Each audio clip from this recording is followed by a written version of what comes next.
Hello, everyone. This is Tom Fox. I'm the Compliance Evangelist, and I'd like to welcome you to This Week in FCPA, Episode 149 for the week ending April 12, 2019, the White Privilege Edition.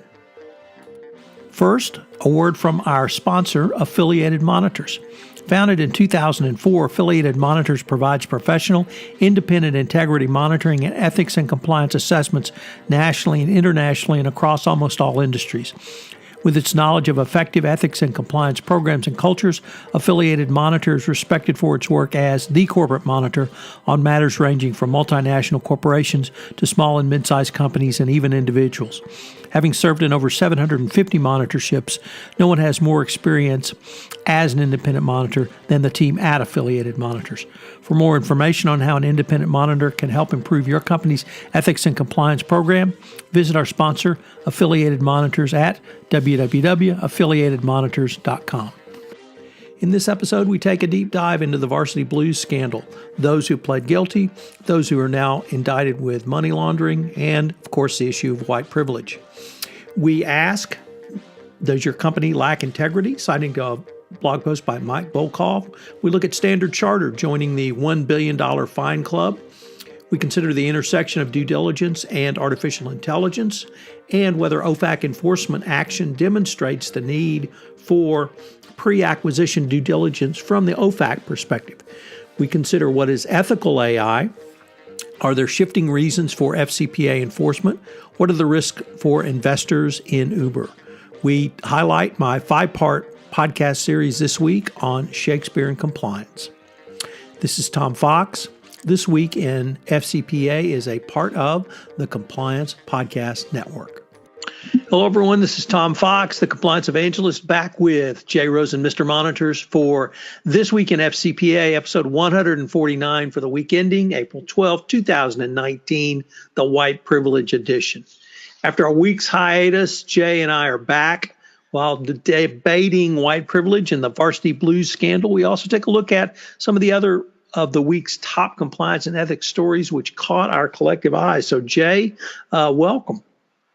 Thanks, Tom. As you said, it's been a real big week on the Varsity Blues front. Felicity Huffman and 13 others agreed to plead guilty. And then at the same time, there were more indictments released just now against the other high-profile defendants in this case. I also had the opportunity to have an interview with Justin Paperny at White Collar Advice, and we'll talk about that a little bit more on today's show. Great. So, well, that's a great lead-in, Jay, because the week was really interesting. You correctly noted we started off with some guilty pleas. Then we went to some superseding indictments. You did an interview that I'm really interested to go into perhaps later in the show. And then, frankly, one of the best and fullest explanations was penned by a lady named Caitlan Flanagan in an article in the online journal, The Atlantic. But maybe we could start with just the criminal elements. We did have 13 guilty pleas, and then we had some superseding indictments. Were you able to discern anything about why or how they got a group to plead guilty, and what happened to the group, or why didn't the second group plead guilty? Well, the second group ended up, I guess they were a day late and $1 short, and in addition to the regular indictments that they have, they were also charged with money laundering. So sometimes in these matters, it's the first people to accept their guilty plea, they get preferential treatment. And I think now what's going to happen to this second group is they're going to be into a world of hurt. And it seems that prosecutors were lying in wait with this, and they maybe just got a little bit too cute or waited a little bit too long. But I think the stakes rise exponentially for the second group. I couldn't agree with you more. And here's the question I've really been wanting to ask Jay is, like, for instance, Felicity Huffman, one of the biggest names that was ensnared in this case, she made a $15,000 payment to have her daughter's test scores changed. But they had people that were paying up to $500,000 and even more for the full program to get their kids into college.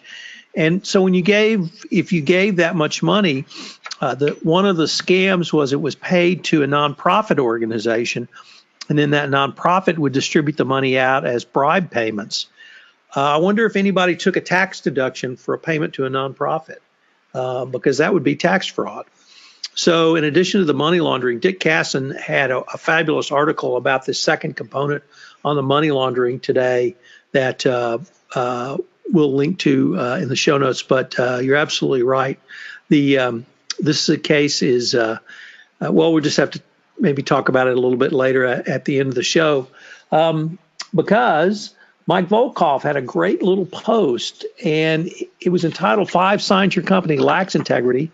And those 5 signs are lack of gatekeeper authority and practice or policies and procedures, your cultural language as a feel-good strategy, rationalization of misconduct implications, lack or reduced commitment to compliance and ethics, and then singular obsession with quarterly financial results and financial targets. So I enjoyed that because it gave you a quick way, I thought, Jay, to look at some potential problems that your organization might have, but also it laid it out in such general terms that this may be something that the regulators would use really as well as a benchmark. Yeah, it's really powerful stuff. Mike usually is very economical with his writing, and he gets to the heart of the matter. So if you're not looking for these 5 things in your organization, it's something for you to start doing. Next up, we've got another article in Banks Behaving Badly. And this bank is another European bank. We're talking about Standard Chartered, and they're joining the $1 billion fine club. We have a story from the New York Times by Emily Flitter. And the basics are $1.1 billion to settle allegations with both the United States and Britain regulators. Authorities in the U.S., including the Treasury and the Department of Justice, as well as New York State regulators and prosecutors, said that Standard Chartered had for years processed hundreds of millions of dollars in transactions from countries barred from participating in the American financial system. Those companies, which you probably know by heart, are Cuba, Iran, Sudan, and Syria. And this goes back to activity that went from 2009 to 2014. They are not the first European bank to be in this situation. In 2014, French bank BNP Paribas paid a record sum of nearly $9 billion and pleaded guilty for violating American sanctions against Sudan. And 2 years ago, Deutsche Bank was fined $630 million for helping Russian investors secretly move $10 billion through branches in London, Moscow, and New York.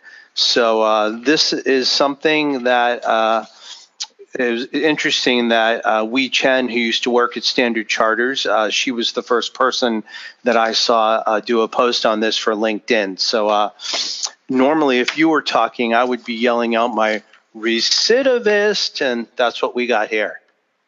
What does John Rush have to say about this and dipping through the geometries? Well, John is actually I had the chance to interview John for a podcast this week. So I finally got he'll be on the podcast in a couple of weeks, not on this topic, although on money laundering. And John, this is his wheelhouse. So whenever he writes on money laundering or OFAC violations, you really need to read up and listen. But he have a great summary. Talked about the DOJ with a $250 million forfeiture and $480 million fine. Payment to the New York County District Attorney's Office, and the other settlements that Standard Chartered engaged in. Talked about the indictment of the former associate Mahmoud Reza Alicia Mahmoud, and hopefully he will be extradited to the United States to stand trial. He talked about the DPA, and he contrasted it with Societe Generale and how Standard Chartered, although they had a much higher fine, they actually cooperated much more closely with the Department of Justice. So as always, when it comes to the legal analysis of AML, OFAC, and even FCPA, I think John is the most level-headed, non-polemic lawyer doing the legal analysis in the FCPA space. And I would commend both the articles we cite to in the show notes for everyone to read. Great. So next up, we have a story from Merritt Smith that ran in the FCPA blog, and it's entitled "The Truth About AI and Due Diligence." And this one reminded me a little bit of my past life working at Merrill Brink. And Merritt goes in to talk about some of the key advances that I guess they're getting a little bit better in terms of technology, but they're still not perfect. First of all is OCR, which is an acronym for optical character recognition. This is when if you, say, scan a bill in through your software and the character recognition software can look at the amount and decide how much you spent on lunch and where you ate at. The second one is called natural language processing, and this is some of the technology that translation uses, like Google Translate. And the last one is using these technology together for a quantitative risk assessment. And, there are significant hurdles to overcome before machine learning can yield the sort of insight about bribery and risk. Another issue regards interpretability and fairness, and sometimes AI has become so impossible that it really can't figure out the small little effects that happens when human lives and livelihoods are at play. And finally, he says that we should let this sort of danger serve as a reminder that while machine learning in its current state is well suited for discrete problems that can be narrowly defined, it is unfortunately as of yet not the complete solution for the broad scope of societal ills. So that's a real good, another short article to give you some ideas about. We are always talking about AI, but there are still some limits to its usefulness, and always we still need to keep the human element involved. Next up, we've got an article from Paul Weiss Law Firm talking about OFAC enforcement against the U.S. parent company for its recently acquired Chinese subsidiaries' Iran sanction violations. And this article reminds me a lot about things that we've spoken about in the past when we talk about successor liability and what kind of due diligence you need to do when you acquire a company. We definitely link to it in the show notes, and what's very interesting is that they look at a couple different situations. The one here that we're looking at here is basically for Stanley Black & Decker, the company that makes small machinery, vacuum cleaners, those type of things. And basically they acquired a company that was a Chinese subsidiary, and they not only looked back retrospectively on where they may have had red flags, but they looked at it going forward too after the acquisition, and they really didn't do what they needed to do. And they compared and contrasted it with a settlement that went along to another company called Kohl-Morgan Corporation, which was a German company. And the German company really hewed to what they needed to do. They got a much smaller fine. But what is also interesting is that it looks like the Trump administration, this is the first of what could pretend to be other OFAC violations that they're going to prosecute. Anything else you took from it, Tom? No, I mean, it really was starting with your opening point, Jay, which is we've seen this in the anti-corruption arena in FCPA enforcement, although starting really in 2012 with the safe harbor articulated in the 2012 guidance, less and less, because companies got the message, do pre-acquisition due diligence. And because remember, after you acquire them and after you close, it's not them that are engaging in the violation, it's you that are engaging in the violation. So still a good message, and it also drives home the point that you really need to understand who and what you're buying because if they have business operations in China, you've got to scrub those. And if you can't scrub them pre-acquisition, you've got to do so immediately after the acquisition. So a good message, but also bearing on the OFAC or trade control or trade sanction side of things. So everyone should have that in mind when they do their pre-acquisition due diligence. Exactly. So we've got our second AI article of the day, and this comes to us from Analyst Syndicate by Tom Austin. And what are the 7 technology ethics rules that need to be used? So, Jay, we've now had a couple of articles from the Analyst Syndicate, and this is a group of basically ex-Gartner folks who have gotten together, and they write on some really interesting topics. It's not precisely on compliance, but it's tangentially related enough that's something that you need to consider, and that's why we're linking to it. It's just got some great stuff.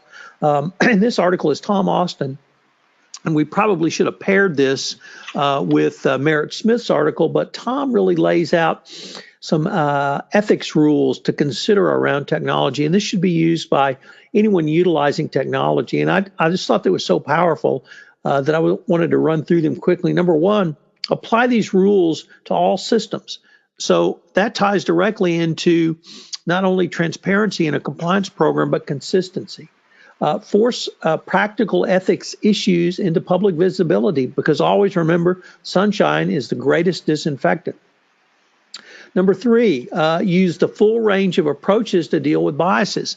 Even machine learning is going to have biases. The biases of the person who created the underlying code, so that it has to be considered. Number 4, employees at all levels have rights and responsibilities. That means from the boardroom to the shop floor. Number 5, treat multi-use technologies fairly. Certainly, facial recognition can improve safety while reducing security barriers, but it can be used for other unethical purposes. So how are you going to deal with that?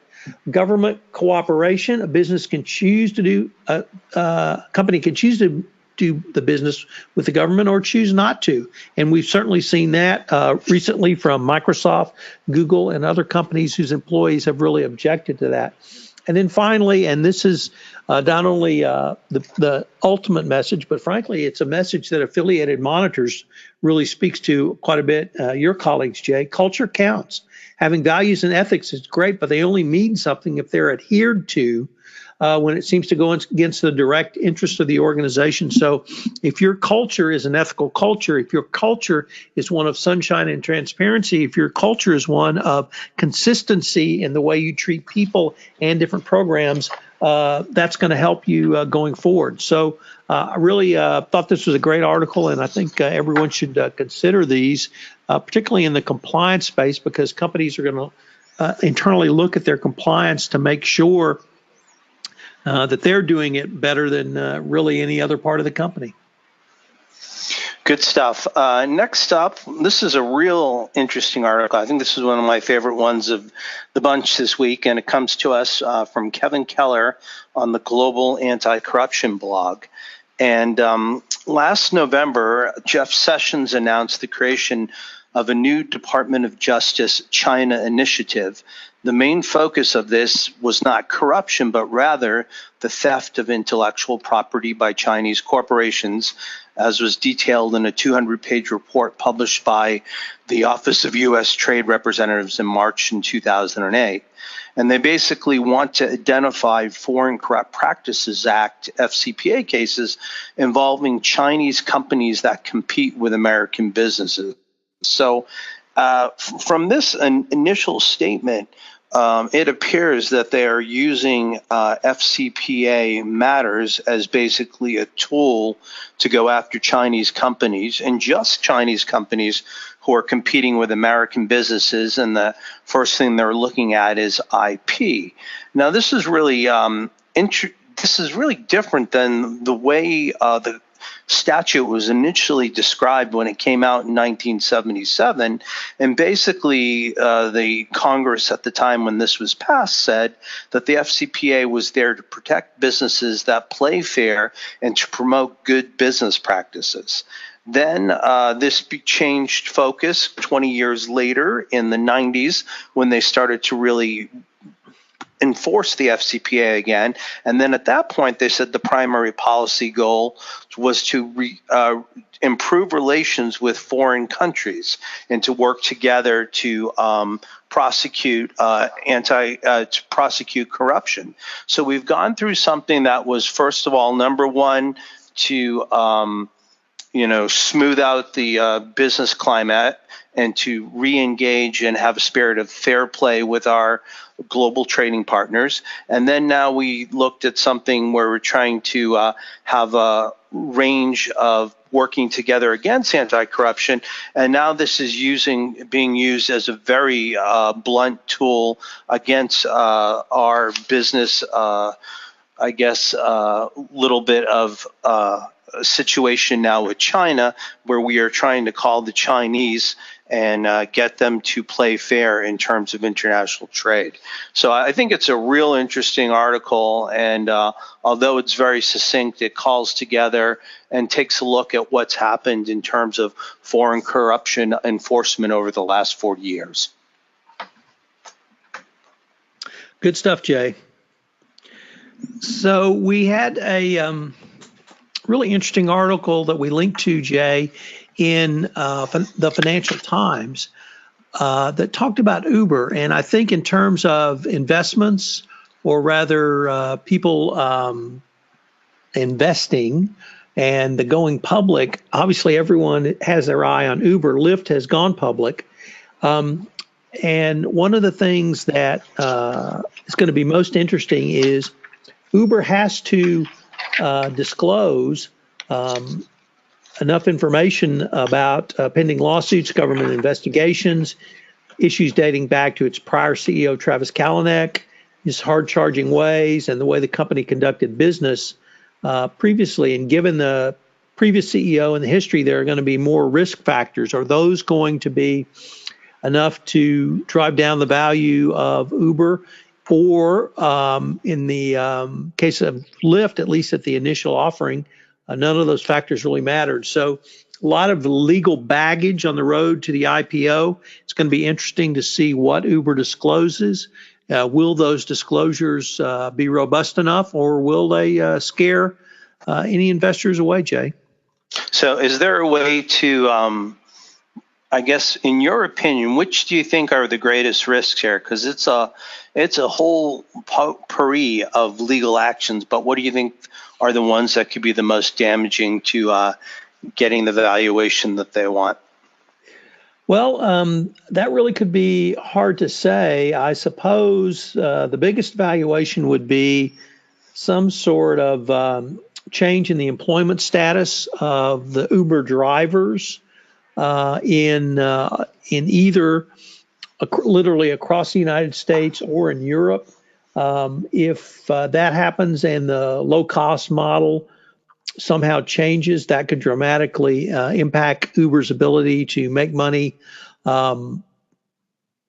just as an ongoing business concern.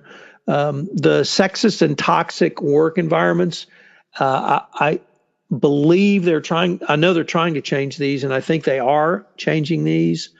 The long-term play of driverless car or automated car, I think it's going to be difficult in view of the lawsuit they had to settle with Alphabet's Waymo. And then the ongoing HR issues and internal employee issues, I think, are going to be less significant, but really anything that would, I think, strike directly into the way either is doing business or the way it hopes to do business going forward.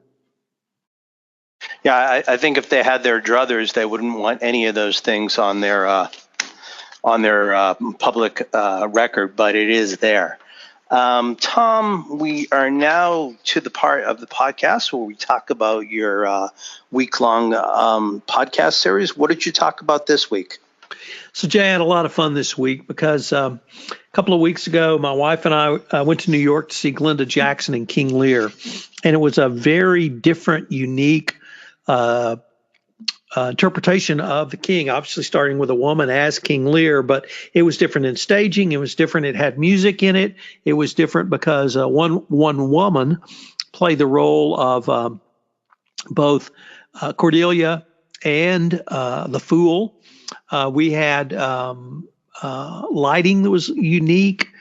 So it was a very different staging. It was a very different interpretation. And I used the differences in this production of King Lear to talk about 5 different parts of your compliance program. So in part 1, I looked at innovation and compliance. Part 2, changing your focus.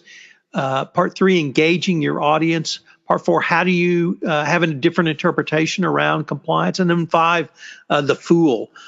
So lots, it was certainly fun for me. I hope everybody enjoyed it. As most people know, I'm a huge Shakespeare fan, so I loved really taking a deep dive into one play. I do an ongoing series on Shakespeare and compliance as well.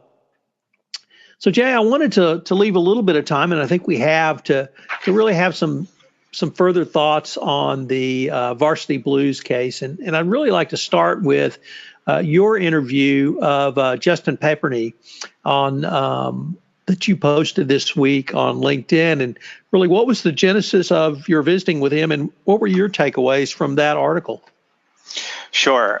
So I first learned of Justin about 3 weeks ago, and this was just around the time that the whole Varsity Blues scandal hit.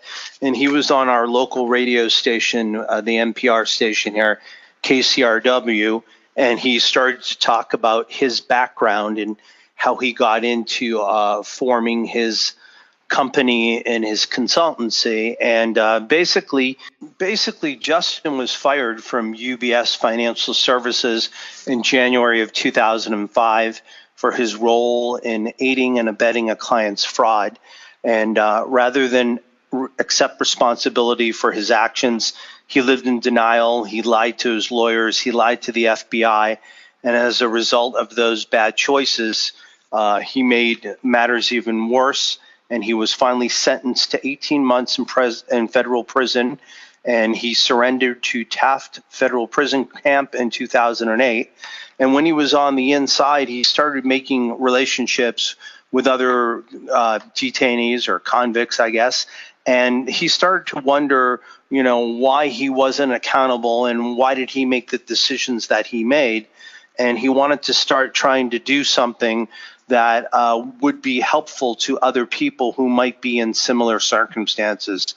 So he ended up forming a business partnership with a gentleman named Michael Santos, who had been inside for more than 22 years. And they formed a friendship, and he began to mentor Justin, and this is what led to Justin forming his consultancy. So it's really, he takes a look at this fact that, there are people who don't know what's going to happen once they go into incarceration. And, there's so much that's played up in entertainment is, you've got to be tough and you've got to have a shiv. And those are something that will never happen in a minimum security facility. So Justin really lays out what can be expected. And if people are going into incarceration, how do they deal with their family and their children, and how do they still run their businesses? So I think it's pretty fascinating that he has a consultancy like this, and it makes sense why he's in the news right now. And then I think, Tom, how would you kind of compare and contrast Justin's story with the story that we have from the Atlantic? So Caitlan Flanagan was a former high school guidance counselor, and she really laid out and frankly laid into she was in Los Angeles at a private high school in Los Angeles, and the parents who would come in front of her basically demanding that their children get into the college of their choice. And she really laid out the underlying theoretical basis, unfortunately, for white privilege. This is not white privilege above other races. This is just pure, unadulterated, I'm rich, I'm white, I should get what I want. And it came from some very successful people, lawyers, engineers, tech, Silicon Valley, you name it, not only in Los Angeles, but in other places like Hartford, Connecticut, and other similar enclaves of rich white privilege. But what I wanted to really focus on, in addition to her laying out that theory, was there were 3 flaws that she identified in the college admission process that were exploited by the company that received the money to use as bribe payments. And I thought that was really interesting that she delineated 3 structural flaws. So first was sports. Now, when I think of flaws in sports, I think of the NCAA and employees, college students not being paid for their worth, Zion Williamson, all of that. But she's not talking about that type of sports, that type of exploitation. This is using sports as a lever to get rich white kids into school. So water polo, tennis, gymnastics, volleyball, sailing, polo, field fencing, hockey, shooting, lacrosse, things like that was a mechanism by which many colleges, many students were admitted into college. The second flaw was the way testing was reported to colleges. Jay, when you and I took the SAT, I took the SAT, not the ACT. Extended time testing was given to students with learning disabilities, providing they were diagnosed by a professional. However, there was an asterisk noted next to the extended time scores, alerting the college that the student had taken the test without the usual time limit.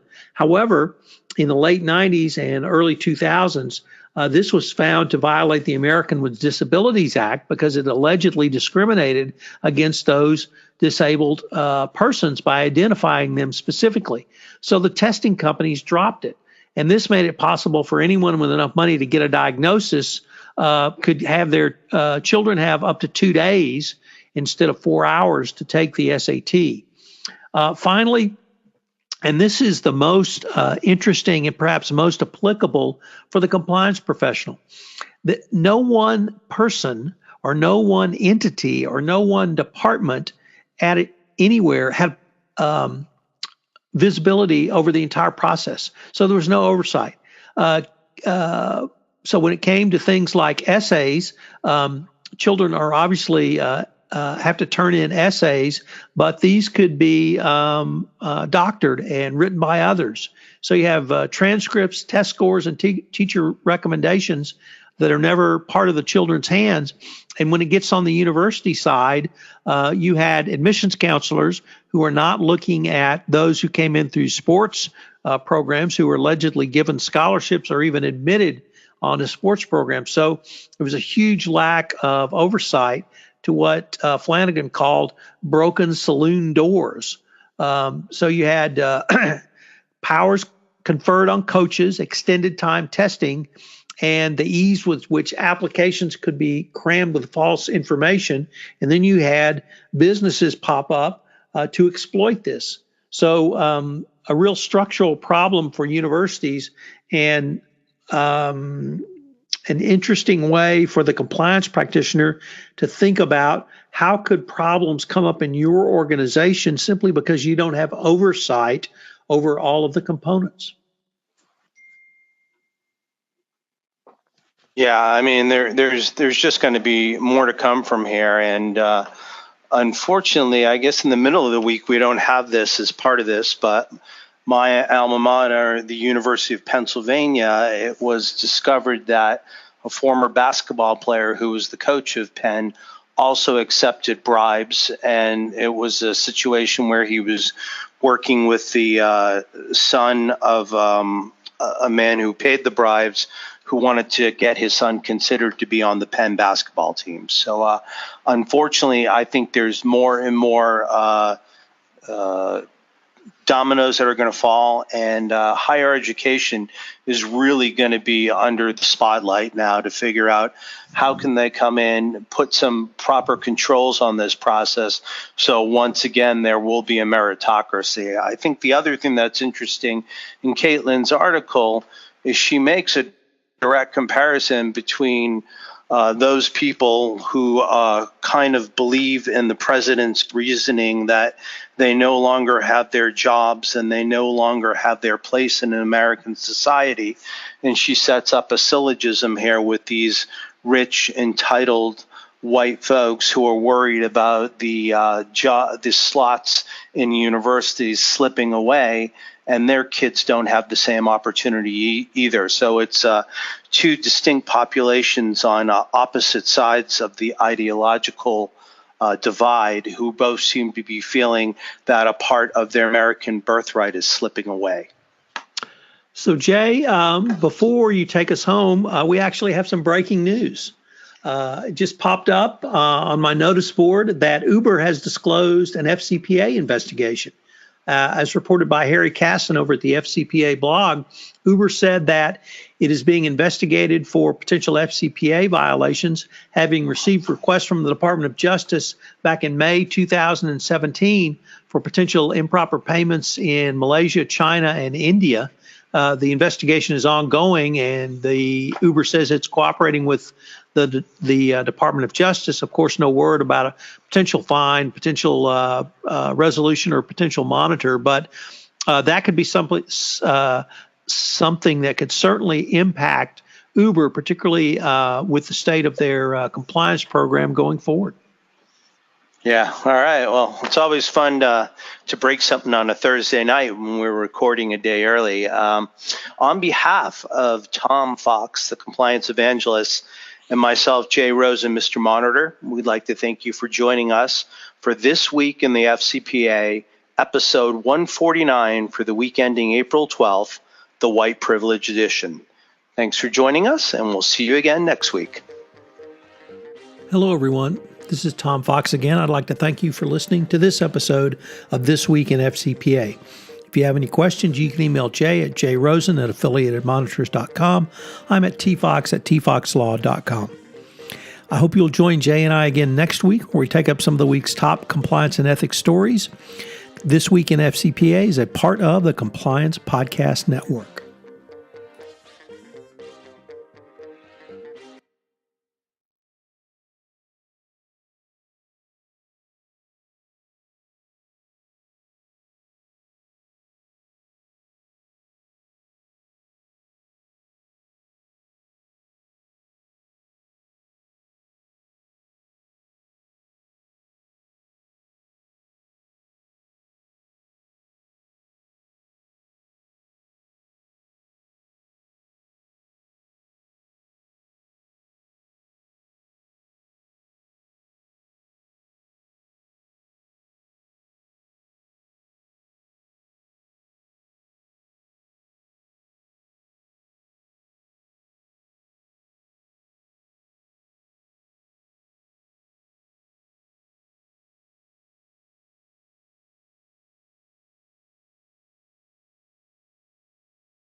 This is Tom Fox again. I hope you've enjoyed this episode of This Week in FCPA, and I hope you enjoyed Pamela First-Walsh, who joined us today.